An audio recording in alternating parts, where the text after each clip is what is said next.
Hello and welcome to Zero Stress English, where learning English is easy, fun, and completely stress-free.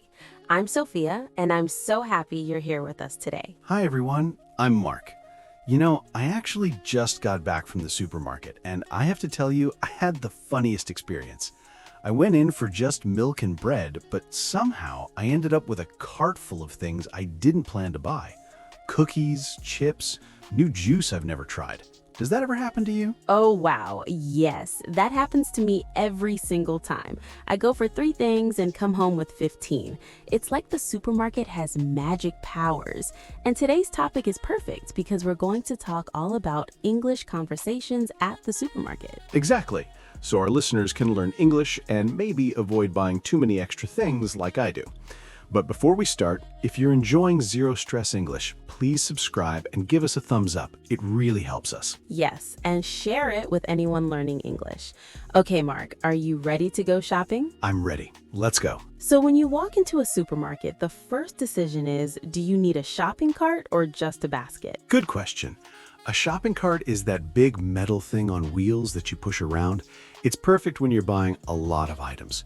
A basket is smaller. You carry it in your hand. I use it when I'm just buying a few things. Same here, but even when I take a basket, it always ends up heavy because I keep adding more things. All the time. Okay, so we have our cart or basket. Where do we go first? I almost always start with the produce section. That's where you find all the fresh fruits and vegetables. Me too. And I call it the rainbow of the supermarket because you see so many beautiful colors. Red tomatoes, orange carrots, yellow bananas, green lettuce. It's like walking into a painting. I love that. I have to share something embarrassing. A few months ago, I was looking at apples and there were so many types. Fuji, Gala, Granny Smith. I stood there for 5 whole minutes just staring at them. Oh, the apple paralysis. What did you do? I took a deep breath and asked an employee, "Excuse me, which apples are the freshest?"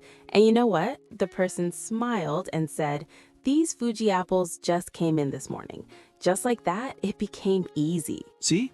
That's what we want our listeners to know.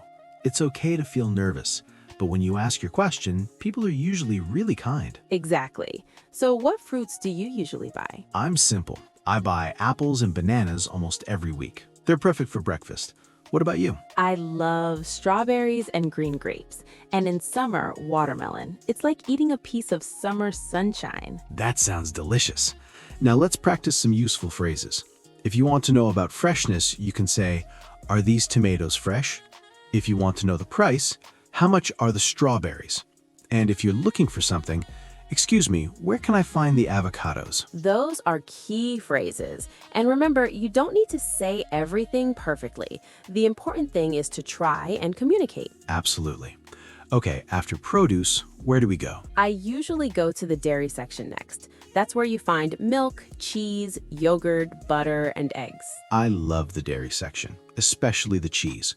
There are so many types: cheddar, mozzarella, Parmesan, feta. What's your favorite? It depends. For sandwiches, cheddar. For pizza, mozzarella. For salads, feta. What about you? I love cheddar and mozzarella too.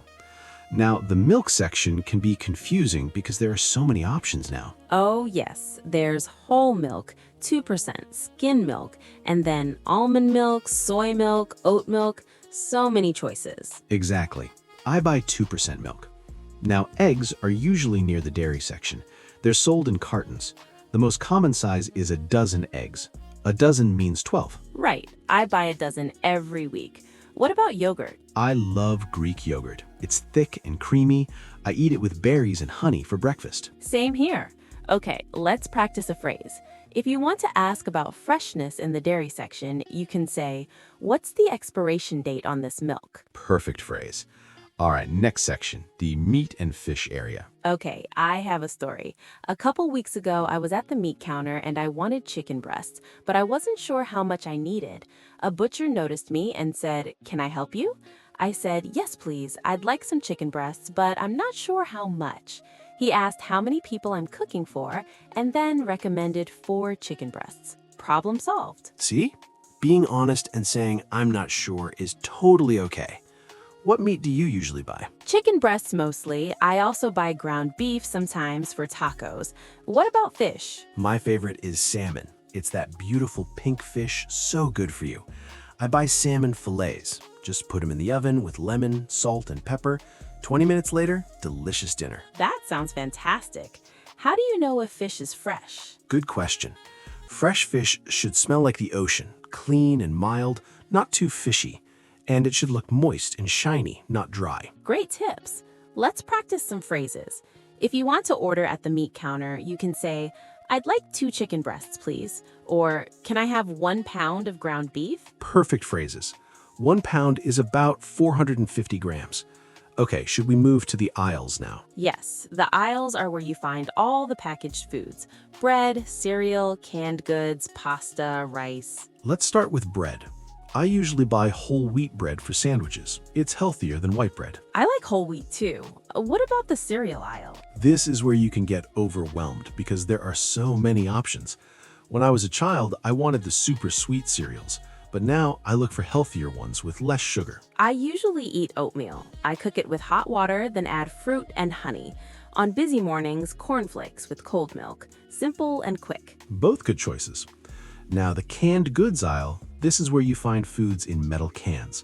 Canned tomatoes, canned beans, canned soup. I always keep canned tomatoes for pasta sauce. Do you buy canned soup? Yes, chicken noodle soup. It's perfect when you're sick or when it's cold outside. Comfort food. Okay, if you're looking for something in the aisles, you can ask, "Excuse me, which aisle is the cereal in?" Or, "Where can I find the canned tomatoes?" Perfect phrases. And look at the signs hanging from the ceiling. They tell you what's in each aisle. Super helpful. Excellent tip.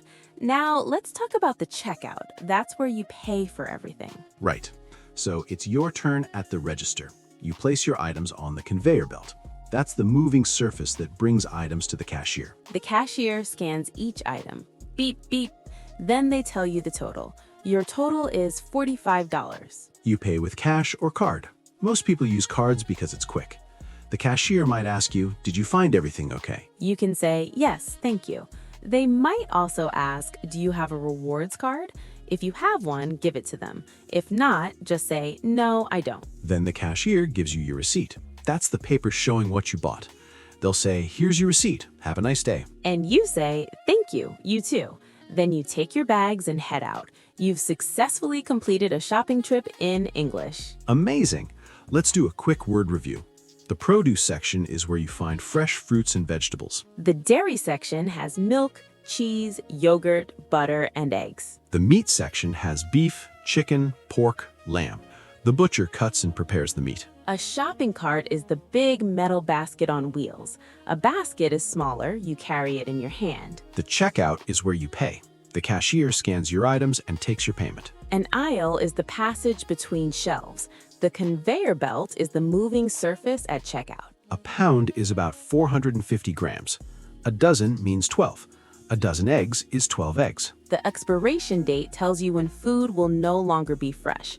Always check it. A receipt is the paper you get after paying. It shows what you bought. Perfect. You don't need to memorize everything now. Just listening helps you learn. Exactly. Going to the supermarket is one of the best ways to practice English. You can read labels, ask questions, talk to people. Don't be afraid to ask questions or make mistakes. People are kind and patient. You're doing something brave by speaking in a language that isn't your first language. Be proud of yourself. Every time you use English, you're building confidence. Keep practicing. Before we finish, please subscribe to Zero Stress English if you enjoyed this episode, and give us a thumbs up. We love reading your comments. You are all amazing. Thank you for spending time with us today. You invested in yourself and your English learning. That's something to be proud of. This has been Zero Stress English. I'm Sophia. And I'm Mark. Keep practicing, keep smiling, and remember, learning English should be fun and stress-free. See you in the next episode. Until then, take care and happy shopping. Goodbye, everyone. Bye. See you soon.